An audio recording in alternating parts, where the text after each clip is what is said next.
read this pearls versus turds candidate?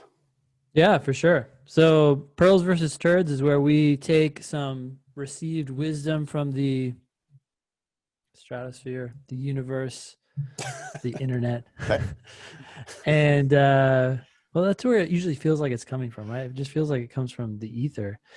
And then we decide whether it's good advice or bad advice. Most advice out there is bad, unsurprisingly. This one is from Dean Sarah Zearfoss, Dean of Admissions at the University of Michigan. She apparently shared this on a recent YouTube video. It sounded exactly like what the guys always say. Thought I'd send it to you in case you're looking for podcast content. Okay.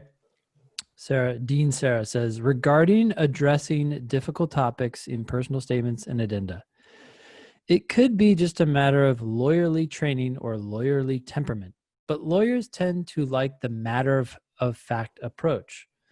My dear husband is a lawyer, and he is an example of this. He rants at the weather forecasters when they say things like a balmy 75 or a chilly 39. He's like, I know what 75 degrees is.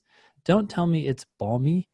That's kind of a common theme for many lawyers. My point is, it is absolutely fine and appropriate to talk about details, but I would maintain a certain level of distance. One trick that I sometimes use when I'm in this situation is I pretend that I'm representing myself, that I am my own client, like I bifurcate myself. Okay, you split yourself in half. That helps me get a bit of distance that I think makes me more successful in communicating than spilling all of my feelings would be. Okay, I think she's trying to get at the right goal, but her advice is kind of vague. So I'm not sure users would know what to do with this. It's a little wordy. I mean, it's like transcribed from a YouTube video. So she's just talking. So I can't really blame her for, being a bit wordy. The tip here is she could have said it better, but basically just use the facts, but not the conclusions about the facts. Mm-hmm. Right? I mean, what she's pointing out here is specifically where her husband is editing the weather forecaster. Mm-hmm. What he's doing there is he's taking out the adjectives and the adverbs. Yeah. And the conclusions. And he wants them to just stick with the facts. I think that's a pretty good tip for personal statements. Yeah, I think it's, and addenda in particular. That's what I was thinking about most, I guess. But yeah, I think it's a good goal. I don't think her advice is super helpful. I think it could be confusing too. Like, I'm representing myself. I could see people like getting all fiery, and that's not what you want people to do.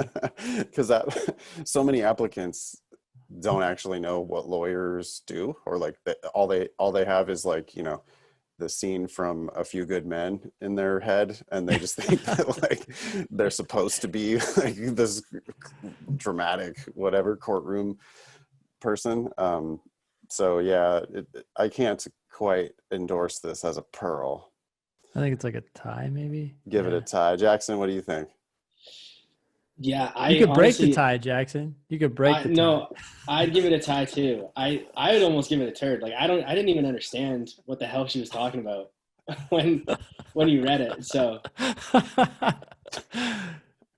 okay, well we're just as happy to throw something in the turd pile.